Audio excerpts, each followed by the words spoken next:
Quarantine রিডিংসের চতুর্থ পর্যায়ে আপনাদের স্বাগত। এই পর্যায়ে আপনারা শুনছেন হাসান আজিজুল হকের উপন্যাস আগুন পাখি। উপন্যাসটি পাঠ করেছেন নন্দিনী সরকার এবং এই শ্রুতিগ্রন্থটি নির্মাণ করেছেন শুক্লা রায়। শুরু হচ্ছে আগুন পাখি, আজ নবম পর্ব।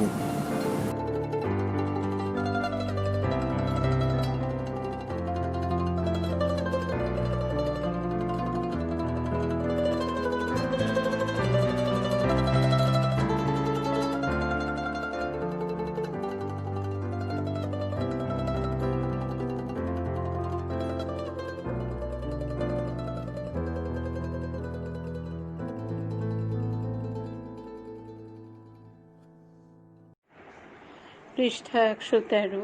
কত লোকের কত বীচের কত বিধেন। কোর্ট বসত রোববারে, যতদূর মনে হচ্ছে রোববারেই কর্তার আদালত বসত।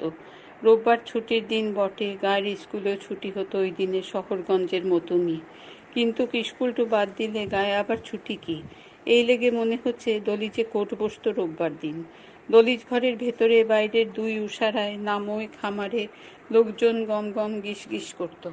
সাত গায়ের লোক ওই দিন তাদের যত নালিশ ফরিয়াদ নিয়ে আসতো। পৃষ্ঠা 114। বাড়ির বৌঝিদের বাইরে আসার নিয়ম ছিল না। পুরুষদের কাজ আলাদা, মেয়েদের কাজ আলাদা। মেয়েরা দিনে রেতে বাইরে যাবে না, পায়খানা পেশাবের বেগও ধরে রাখতে হবে। কেউ শুধবে না তো বটেই, পুরুষরা বোধহয় জানেও না যে মেয়েদের ওইসব দরকার আছে। রাত হলে চোরের মতন বাড়ির আশপাশে পুকুরঘাটের ধারে বৌঝিরা চলে যেত। কারুর সামনে ও কথা তোলাও শরমের কথা। সারাদিন বাড়িতে থাকো, চোখে ঠুলি লাগিয়ে একই জায়গায় 1000বার পাক মারো, বুষ্টির লেগে রাঁধো, ছেলে মেয়েকে 10 বার বুকের দুধ খাওয়াও, গব্ভ থাকলে চোখ কান বুজে বয়ে বেড়াও। মেয়ে মোকাদ্দিমদের বাড়িতে এই ছিল নিয়ম।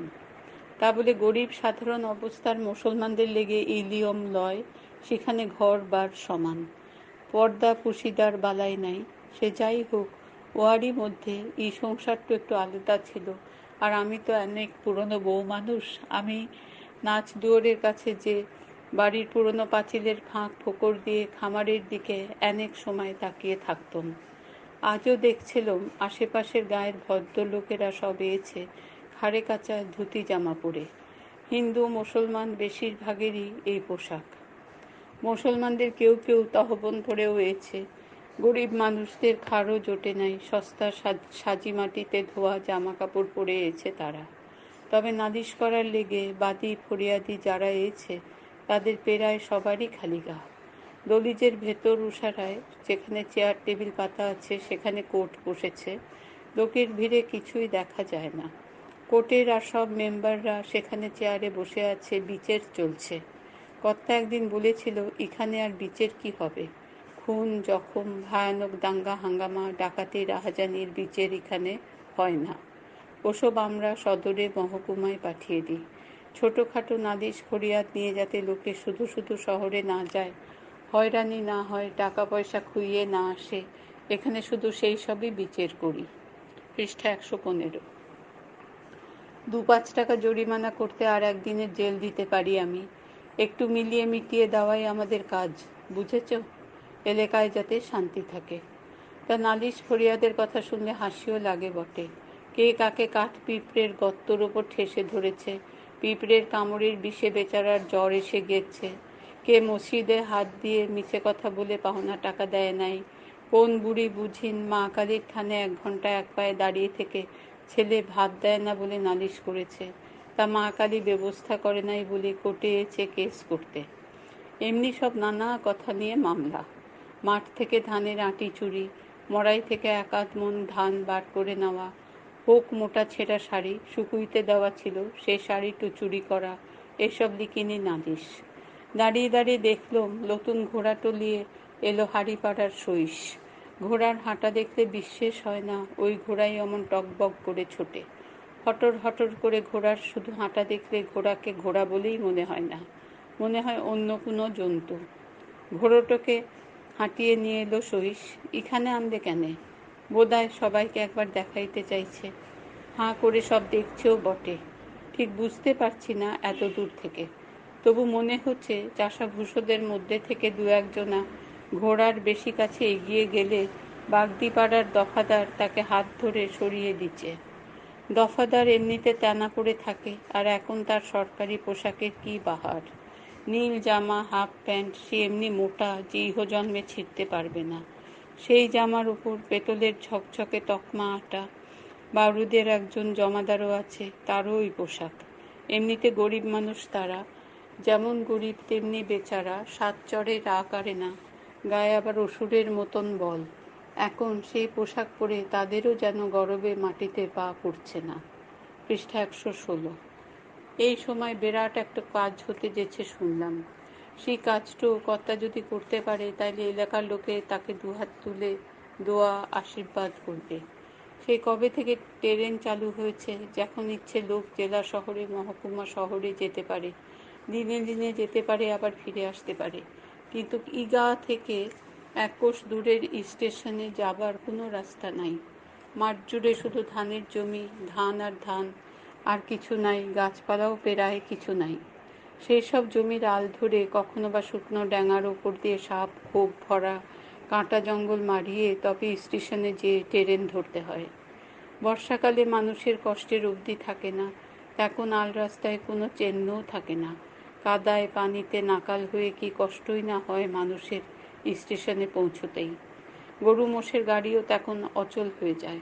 শুনলাম এখন লিখিনি ইউনিয়ন বোর্ড থেকে সড়ক করে দেবে। কাঁচা সড়কই হচ্ছে বটে, কোনো একদিন হয়তো পাকা হবে। শুধু ইগা থেকে স্টেশনে যাবার লেগেই এই এক কোষ সড়ক হচ্ছে না। তা যদি হয়, তাহলে কর্তার দুর্নামের অন্ত থাকবে না। সড়ক হবে মোট 5 কোষ। ইউনিয়নের 7টো গাঁকেই রাস্তার সুবিধা দিতে হবে। পূবের গাঁগুলোর একটু থেকে এই রাস্তা বেরিয়ে আরও 2-3টো গাঁয়ের পাশ দিয়ে আমাদের গাঁয়ের একেবারে ভেতরে এসে ঢুকবে। রাস্তা ওদিকে 4 কোষ, এদিকে 1 কোষ। রাস্তা হবে না রাস্তা হবে, যে শুনছে সেই খুশি। কর্তার নাম চারিদিকে ছড়িয়ে গেল। এখনও জানি না ইয়ার মধ্যে আবার এক ব্যাপার আছে। কর্তা বলতেই বুঝলুম। কর্তা একদিন বললে, রাস্তা তো হবে, কিন্তু জমি নষ্ট হবে অনেক। ডাঙা ডোবা যা রাস্তার মধ্যে পড়বে তা বাদ দাও। চাষের জমি কত নষ্ট হবে তা বুঝতে পারছো? এত জমি কে দেবে? পৃষ্ঠা 117। তাই তো বটে। কর্তা যখন এই 5 কোষ শয়রানের লেগে কত ধানের জমি লাগবে তার হিসেব দিলে, তখন আমার মাথা খারাপ হবার জোগাড়। যাদের জমি যাবে, সরকার তাদের খেতি পুষিয়ে টাকা পয়সা কিছু দেবে। কর্তা বললে, সরকারেরও কথা ছাড়ো। সারা দেশের কত বিরাট বিরাট ব্যাপার নিয়ে সরকারের মাথার ঘায়ে কুকুর পাগল। সরকারের কথা হলো, নিজের নিজের এলাকায় তোমাদের রাজা করে দিয়েছি, যা করবে নিজেরা টাকা পয়সা জোগাড় করেই করবে। তা সরকার একদম কিছু দেবে না তা নয়, যাদের যাদের জমি নেওয়া হবে তাদের সামান্য কিছু ক্ষতিপূরণ দেওয়া হবে। এই শুরু হলো। রাত দিন লোক আসছে। বড় লোক ছোট লোক মানামানি নাই। কি না, তার জমিটো বাদ দিয়ে রাস্তা একটু সরিয়ে করতে হবে। গরিব কোনো চাষি এসে বলছে তার মোটে 2 বিঘে জমি, রাস্তাতে চলে যাচ্ছে 10 কাঠা। তাইলে সে কি করে বাঁচবে? এই জমিটুকু ছাড়া আর তার কিছু নাই। ওই জমিটুকুনি থেকে যে ধান পায়, তাই দিয়ে ভাত কাপড়, তেল, নুন, ডাল, কেরাসিন সব জোগাড় করতে হয়। 10 কাঠা গেলে সে ছেলে মেয়ে নিয়ে উপোস করে মরবে। এইরকম কথা নিয়ে কত গরিব চাষাভুষো যে প্রত্যেক দিন আসছে তার হিসেব নাই। ওদিকে বড়লোক যারা, তাদেরও আসার কামাই নাই। তাদেরও ওই একই আবদার, তাদের জমি থেকে রাস্তা সরিয়ে নিতে হবে। এদের নিয়েই বিপদ বেশি, বুঝলে? গরিবদের তাড়িয়ে দিলেই হলো। যা দেখিনি এখান থেকে স্টেশনে যাবার রাস্তা হবে। সেই রাস্তা কি আসমান থেকে আসবে? রাস্তা হবে, গ্যাঁট গ্যাঁট করে হেঁটে বাবুর মতো স্টেশনে গিয়ে ট্রেন ধরবি। তার জন্য একটু স্বার্থত্যাগ করবি না? যা, ম্যাপ হয়ে গিয়েছে, সে আর কেউ বদলাতে পারবে না। ক্ষতিপূরণটা যাতে ঠিক হয় দেখব, যা। পৃষ্ঠা 118। গরিব চাষিদের এসব কথা বলে আটকাতে পারা যায়, বড় বড় জমিওয়ালাদের কি বলবে? 1 কাঠা জমি গেলে গরিবের যত না গায়ে লাগে, এদের লাগে তার 10 গুণ। সব রাঘব বোয়াল আবার কিরকম গুণধর, জমি বাঁচাবার জন্য পয়সা খরচ করতেও রাজি, পারলে গভর্নমেন্টকেও ঘুষ দেয়। আমি জানি কর্তা পারত সিধে রাস্তা করতে, আর যতটা সম্ভব গরিবের জমি বাঁচাবার লেগেই চেষ্টা করবে। শেষ পর্যন্ত কি হলো জানি না, রাস্তা হতে সময় অনেকটুই লাগলো, 4-5 বছর পেরায়। রাস্তা কর্তা কিছুতেই সিধে করতে পারবে না। অবশ্যই সে একা তো আর রাস্তা করে নাই, আরও সব মেম্বাররা ছিল, মেলা ওপরওয়ালা ছিল। তবু রাস্তা তো আর তার এলাকাতেই হচ্ছে, তার দায়িত্বও বেশি। কর্তা কখনো কখনো বলতো, মুখটা তখন একটু খুশিতে ভরা, অমুক খুব গরিব মানুষ, বেচারার মোটে 1.5 বিঘে জমি, চাষবাসের শেষ দিনে গায়ের লোক ব্যাগারে তার জমিটুকু আবাদ করে দেয়। সেজন্য সারা মরশুম সে নিজেই ব্যাগার খাটে। তার ওইটুকু জমির 3 কাঠা রাস্তায় চলে যাচ্ছিল, কি করব, কোনো রকমে জমিটুকু বাঁচিয়ে দিলাম বটে। রাস্তা কিন্তু ওই জায়গাটায় তেরা বেঁকা হয়ে গেল। 2-1 জায়গায় বড়লোকদের চাপেও ওরকম করতে হয়েছে। না, যেমন রাস্তা হবে মনে করেছিলাম তেমন হবে না। হবে হচ্ছে হচ্ছে করে রাস্তা হতে বেশ বছর লেগে গেল। তারপর শুনলুম জেলার বড় সাহেব আসবে, বিদেশি ব্রিটিশ সাদা সাহেব। সেই সাহেব এসে ফিতে কাটবে, তারপরে সবার লেগে রাস্তা খুলে দেবে। আমাদের জান ভয়ে কোণে কোণে লুকুইতে লাগলো, যখন শুনলুম সাহেব গাড়ি নিয়ে নতুন রাস্তা দিয়ে সোজা আমাদের বাড়িতেই আসবে। তারপর যেখানে ফিতে কাটার ব্যবস্থা হয়েছে সেখানে যে যা করবার করবে। সাহেবরা কেমন মানুষ, কি খায় কি করে কিছুই জানি না। পৃষ্ঠা 119। আমরা তো কোন ছাড়, কর্তারাই তার কোনো কথা বুঝতে পারবে না, একটু কথা তাকে বলতেও পারবে না। এসব কথা কর্তাকে বলতে গেলুম, তা সে রেগে ধমকে দিলে, এসব তোমাকে ভাবতে হবে না, বাড়ির কোনো খাবার সাহেব খাবে না, যেমন আসবে তেমনি সোজা গিয়ে চেয়ারে বসবে, কাগজপত্রে সই করবে। খামারে গাড়ি দাঁড়িয়ে থাকবে 5 মিনিট, বড়জোর 10 মিনিট, তার বেশি সাহেব এখানে থাকবেই না। আমরা সদর থেকে দার্জিলিং চা, বিলিতি বিস্কুট এসব এনে রাখবো, যদি কিছু খায় তখন দেখা যাবে। সাহেব যেদিন আসবে সেদিন সারা গায়ে উৎসব।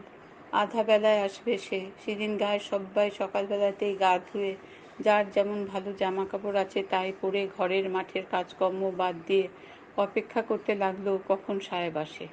হিন্দুদের সব এয়তিরা সিঁথিতে সিঁদুর দিয়ে চুল আঁচড়ে নিজের নিজের বাড়ির দুয়ার গোড়ায় দাঁড়িয়ে থাকলে, মুসলমান বাড়ির বৌঝিরাও দেউড়ি দুয়ারের আড়ালে আবডালে দাঁড়িয়ে রইলে সাহেব এলে দেখবে বলে।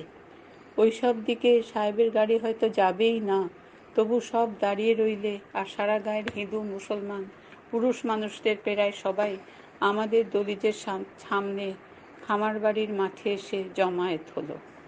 স্কুলেও সেদিন ছুটি দেওয়া হয়েছিল, মাস্টাররা সব ফর্সা জামা কাপড় পরে এসেছে। বোর্ডের মেম্বার, আদালতের কেরানি বাবুরা, গাঁয়ের আর ভদ্রলোকদের কেউ আসার বাকি নাই, সবাই হাজির। শুধু আমাদের বৌঝিদেরই একটু বেরোনোর হুকুম নাই, এমনকি বেশি উঁকি ঝুঁকি মারলেও গিন্নি রাগ করবে। কেউ বললে না, তবু জানতে পারলাম সাহেব কখন এলো। সব যেন কেমন হয়ে গেল, পাখি ডাকতে ভুলে গেল, ছেলে কাঁদতে ভুলে গেল, কি জানি বাতাস দিতেও যেন ভুলে গেল। সব চুপচাপ। কি না সাহেব এসেছে। আমি কর্তার ঘরে যে পরচালির দিকের দরজাটু খুলে দেখি, খামার দলিজে লোকে লোকারণ্য। পৃষ্ঠা 120। একপাশে ধুলোয় ঢাকা একটু মোটর গাড়ি দাঁড়িয়ে আছে, লাল পাগড়ি পরা কত সেপাইও রয়েছে এদিক ওদিক, আর দলিজে লোকজন সবাই দাঁড়িয়ে আছে। শুধু একজনা একটা চেয়ারে বসে আছে, লাল টকটকে এক সাহেব। সাহেবকে পরিষ্কার দেখতে পেছি না বটে, কিন্তু কতগুলো মানুষের মধ্যে ওই একজনাকেই শুধু চোখে পড়ছে। কি তার গায়ের রং, কি তার পোশাক আশাক। সাহেব থুতনিতে দুহাত দিয়ে বসে আছে, এইটুকুন শুধু দেখতে পেছি। কি যেন শুনছে। এখন দেখতে পেলাম খাটো ধুতি আর মোটা কাপড়ের পাঞ্জাবি পরা, গলায় উড়নি জড়ানো এক ভদ্রলোক চেঁচিয়ে চেঁচিয়ে কি যেন একটা পড়ছে। লোকটোর চোখে চশমা, তবু পড়ার কাগজটো ধরে আছে মুখের ওপর, আর কি জোরে জোরে যে পড়ছে সে কি বলবো, মনে হচ্ছে যেন যাত্রা করছে। কথা কিছু কিছু শুনতে পেছি বটে, কিন্তু বুঝতে পারলাম না কিছুই। কর্তার কাছে পরে শুনেছিলাম, বুঝবো কি, সে তো বাংলা কথা লয়, সাহেবদের নিজেদের কথা, ইঞ্জিরে। তা বেশিক্ষণ হলো না এইসব, একটু বাদেই উঠে পড়ল সাহেব, গাড়িতে যে উঠল। গাড়ি ভোঁ করে খামার থেকে বেরিয়ে গেল, আর বললে কি লোকে পেত্তয় যাবে, যে এক লহমার মধ্যে অত বড় খামার দলিজ একদম ফাঁকা। জি যেমন করে পারলে দৌড়লে গাড়ির পেছু পেছু। কর্তাকেও দেখলাম নিজের দলবল নিয়ে বেরিয়ে গেল। কর্তা কিন্তু তেমন সাজগোজ করে নাই, বাড়ির বাইরে গেলে যেমন পোশাকে থাকে তেমনি। পরনের ধুতিটো তার বরাবরই একটু দামি। উড়নি অবশ্য একটু নিয়েছে আজ। এলাকার যত বড় বড় সব লোক আজ সঙ্গেই আছে। পাশের গায়ের গোসাই আছে, এমন দিনেও কিন্তু খালি গায়ে। একটু চাদর শুধু জড়ানো, কপালে চন্দনের ফোঁটা, তিলক কাটা। গায়ের ভস্টাজ্জি, পাঠক, পাল, খান, নন্দী এরা তো আছেই। মেয়ে মোকাদ্দিম এদিকে কম, তাও 2-3 জনা এয়েছে আজকের দিনে। পৃষ্ঠা 121। রাস্তা চালু হয়ে যাবার পর আমি একদিন আবদার ধরলাম রাস্তা দেখতে যাব। কর্তা কিন্তু এরকম আবদারের মান রাখত। মোষের গাড়ি এলো, স্টেশন পর্যন্ত যেয়ে আবার ফিরে আসা হবে। বউদের আর কেউ যেতে চায় না। কর্তা মাকে শুধলে গিন্নি যাবে কিনা। একটু হেসে আমার শাশুড়ি বললে, রাস্তায় আমার আর দরকার নাই বাবা, রাস্তা ধরে এখন আর কোথাও যাবার নাই। যে কদিন আছি সব রাস্তা আমার এই বাড়িতে, তোমরা যাও। পূব দিকের গাঁগুলো থেকে রাস্তা এসে গায়ে ঢুকেছে বটে, তবে সেই রাস্তা কিন্তু গায়ের ভেতরে এসে মিলেছে গায়েরই মাঝখানের পুরনো রাস্তায়। গায়ের ভেতরে এই রাস্তা তো চিরকালই ব্যবহার হচ্ছে, তাই গায়ের ভেতরে আর নতুন সড়কের কোনো কথা নাই। কিন্তু গাঁ থেকে বেরিয়েই দেখলাম নতুন রাস্তা বড্ড আঁকা বাঁকা। গোড়াতেই অত একা বাঁকা কেন শুধলে কর্তা বললে, ধরো মহারাজার দিঘির দক্ষিণ পাড়েই পাওয়া গেল, কারুর জমি আর মারা গেল না। রাস্তা এখান থেকেই যদি সোজা করি, প্রথমে ওই বড় ভাগাড়টা যাবে, তখন গায়ের মরা গরু মোষ ফেলবে কোথা লোকে। তারপর যাবে গরু মোষ চড়ার ওই বিরাট পগার। তারপর যাবে ছেলে ছোকরাদের এই পেল্লাই খেলার মাঠ। এত বড় মাঠ আশেপাশের কোনো গায়ে নাই। মহারাজার সম্পত্তি, স্কুলের জন্য দেওয়া। ভাগ করলে 3টে মাঠ হবে খেলার। এই মাঠ কি নষ্ট করা যায়? যাক না রাস্তা একটু ঘুরে। গায়ের লোকের এত কি আর তারা। সত্যি এত জায়গা ছেড়ে দেওয়ার লেগে রাস্তায় অনেক ঘুর হয়েছে। কুটুর কুটুর করে গাড়ি যেছে তো যেছেই। কেউ যদি হেঁটে স্টেশনে যেতে চায় তাহলে অর্ধেক সময়ে যেতে পারবে। লোকে কি আর শোনে? বর্ষাকালটা বাদ দিয়ে সারা খরানির সময়ে ভাগাড়ের ওপর দিয়ে পগাড় দিয়ে খেলার মাঠ ধরেই সবাই গাড়ি নিয়ে যাতায়াত করত। পৃষ্ঠা 122। শুধু কি তাই? নতুন শয়রানের অনেক জায়গাতেই দেখলাম যা তা ঘুরুনি হয়েছে। ডাইনে ঘুরলো তো কপা গিয়ে বায়ে ঘুরলো, তারপর আবার ডাইনে ঘুরলো। কর্তা হেসে বললে, এসব বেশিরভাগই হয়েছে গরিবের জমি বাঁচানোর জন্য। বড় লোকের জমি বাঁচানোর লেগে এরকম ঘুরকে একটুও হয় নাই? তা কি আর না হয়েছে? হ্যাঁ, লোকে অবশ্যই বলতে পারি রাস্তা ছিল না, রাস্তা হয়েছে, লোকের চলাচলের সুবিধে হবে এই পর্যন্ত। এত ঢোল পিটোবার কি আছে তা নিয়ে? লোকের চাষের জমি নিয়ে আবার সেই জমিরই দুপাশের মাটি নিয়ে কুলি মুজুর লাগিয়ে রাস্তা তৈরি হয়েছে। উঁচু মাটির সরান, দুপাশে তার লম্বা খালের মতো নালা, সেখানে চাষের কাজ কিছু হবে না। ক্ষতি তো মানুষেরই হয়েছে, তবু বলা যায় ক্ষতির চাইতে লাভই বেশি হয়েছে। তাই বলে তত বাহাদুরির কিছু নাই। আমিও তাই বলি, বাহাদুরির কিছু নাই। কাজটা করার দরকার ছিল, আমি না করলে একদিন না একদিন আর কেউ করতে হতোই একদিন। কপাল গুনে আমার উপরেই পড়ল দায়িত্ব। এ নিয়ে বুক ফুলিয়ে আমার বলার কিছু নাই। এমন করে কথা কর্তার মুখে কোনোদিন শুনি নাই, সে কথা বলেই যেছে। আমি ভাবি অন্য কথা। একজন মানুষ দুনিয়ায় আর কদিন থাকে, কিন্তু মানুষ চিরকাল থাকবে। একজন একজন করে ধরলে কোনো মানুষই বেশি দিন দুনিয়ায় নাই, তবু দুনিয়া ধ্বংস না হওয়া পর্যন্ত দুনিয়ায় মানুষ থাকবে। এই যে রাস্তা হলো, ধরো আমার অছিলাতেই হলো, আমার লোভ লালসা যাই থাকুক, হলো তো রাস্তা, নাকি? আমি 2 দিন বাদে দুনিয়া ছেড়ে গেলেও ওই রাস্তা থাকবে। কতদিন থাকবে? আমি বলছি বহুকাল থাকবে, আর নষ্ট হবে না। রাস্তা হয়তো অন্য রকম হবে, পাকা হবে, কত গাড়ি ঘোড়া চলবে। আমার 3 পুরুষ 4 পুরুষ পরের মানুষরা এই রাস্তা দিয়েই চলাচল করবে। পৃষ্ঠা 123। কারুর মনে থাকবে না আমার নাম, আমাদের কারুর নাম, তবু রাস্তাটা থাকবে। এই মনে হলে মনে হয় আমি চিরকাল থাকলাম।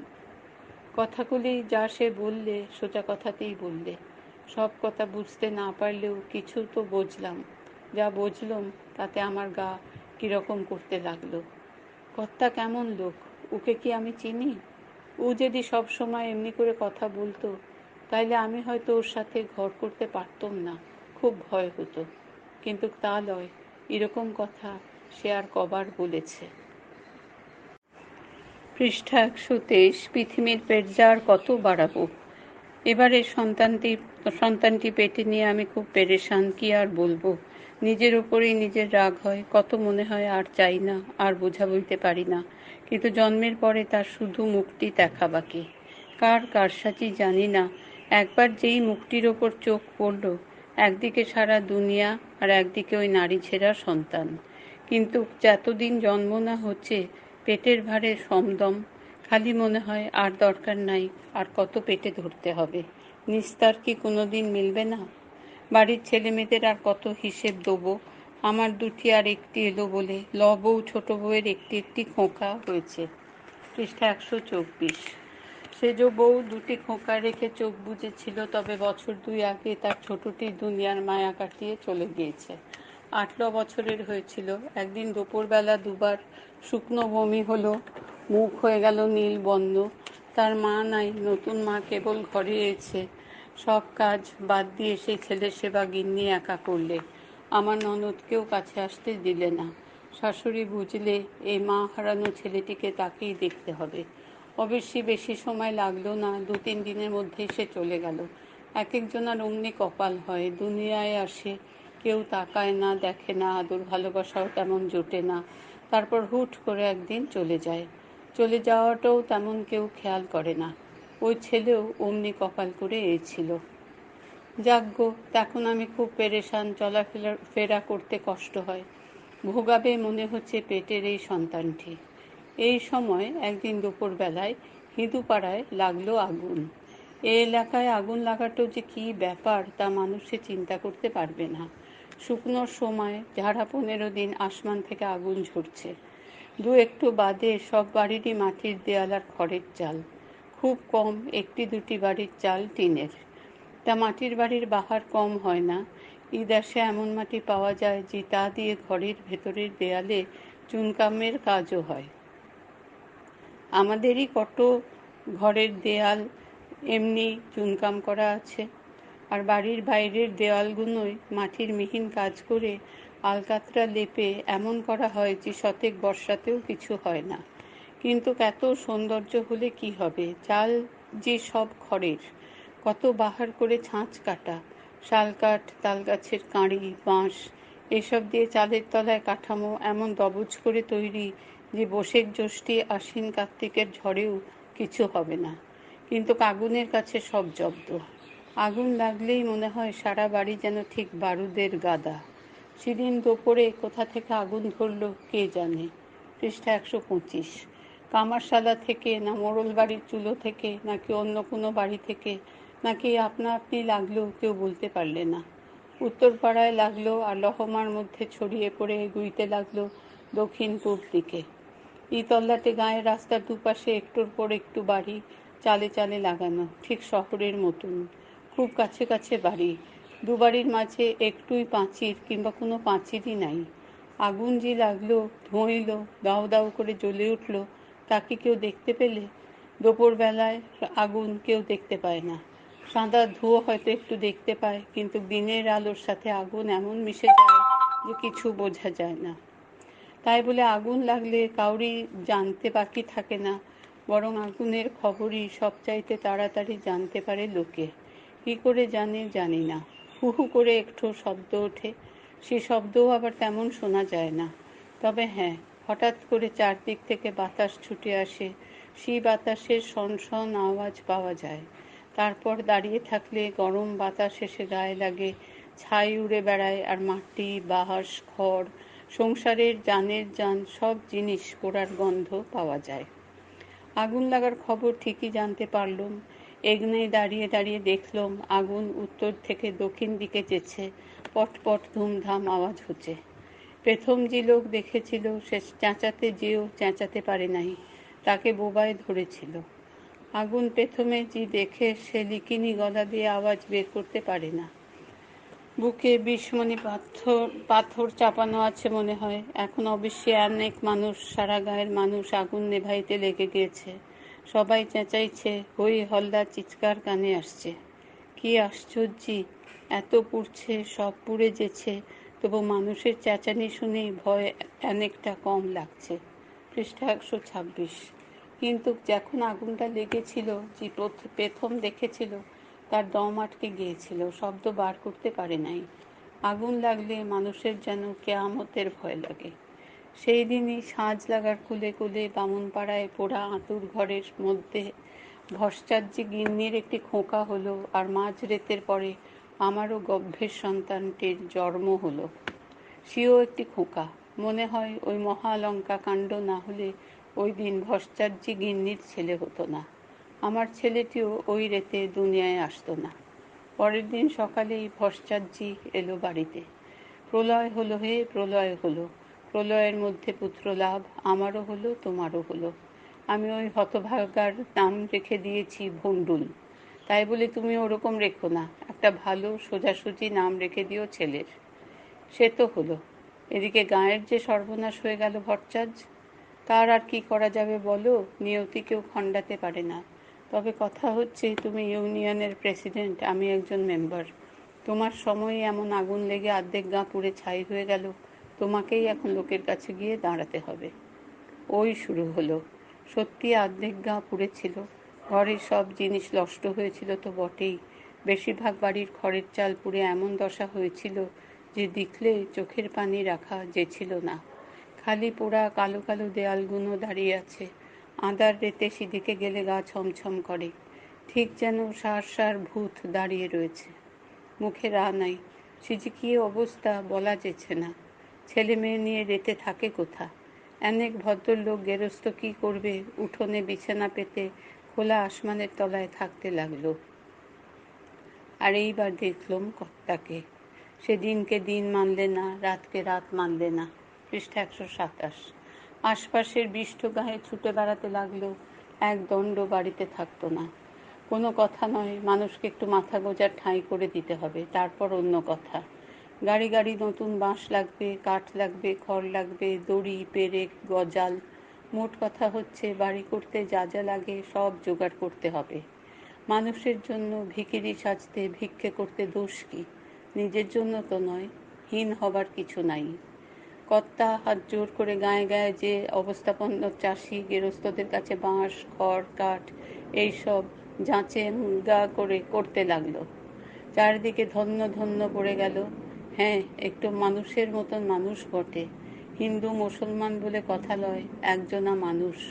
কত সুনাম তার হতে লাগলো। নতুন রাস্তা হবার পরেও তেমন হয় নাই। অসাধ্য কীর্তি করলে মানুষটো। একা করে নাই বটে, সবাইকে সাথে নিয়েই করেছিল এই কাজ। ইউনিয়নের মান্যগণ্য কর্তারা সবাই ছিল। তবু সবাইকে একসাথেই বা করতে পারে কজনা? সারা গা যেন ঘুমিয়েছিল, মিশমার হয়েছিল। কর্তার ডাকে গা ঝাড়া দিয়ে জেগে উঠল। কেউ বসে নাই, সবাই কাজে লেগে গিয়েছে। যাদের কোনো ক্ষতি হয় নাই আগুনে, তারাও সবাই কাজে লাগলো। নিজের নিজের কাজটুকু করে আবার ওই সাজারের কাজে হাত লাগালো। দরকার হলে নতুন করে মাটির দেয়াল করে দিচ্ছে, বাঁশ কাটছে, কাঠ চিরছে, ঘরামিরা এসে চালা তুলছে, বাঁশ কাঠের কাঠামো তৈরি করে দিচ্ছে, তারপর খড় দিয়ে ছাইয়ে দিয়ে তবে ছুটি। টাকা পয়সা যেখান থেকে যা জোগাড় হয়েছিল, কর্তা সেখান থেকে যাকে যা দেবার, যাকে না দিলেই নয়, তাকে তেমনি করে মজুরি দিচ্ছে। সত্যি অবাক বটে। আষাঢ় শ্রাবণের বর্ষা বাদল আসার আগেই আমাদের এই পোড়া গাঁ আবার নতুন হয়ে গেল, আগের চেয়ে নতুন। দূর থেকে দেখা যেতে লাগলো সব নতুন ঘরের চাল। খড়ের রং তো সোনার মতন। পৃষ্ঠা 128। পুরনো কালো হয়ে যাওয়া চালগুলোর বদলে এই নতুন ছাওয়ানো চালগুলো দূর থেকে সোনার মতনই ঝকঝক করতে লাগলো। সব কাজ হয়ে গেলে কর্তা একদিন ভট্টাচার্যিকে বললে, ছেলের ভণ্ডুল নামটি বাদ দিয়ে আরেকটি নাম দাও ভট্টাচার্য। ভণ্ডুল কিছুই হয় নাই। তার ভট্টাচার্যি করে নাই, ছেলের নাম ভণ্ডুলই রইল। সোনার ছেলে, তবু সারা জীবন ভণ্ডুল নামই বয়ে বেড়াইলে।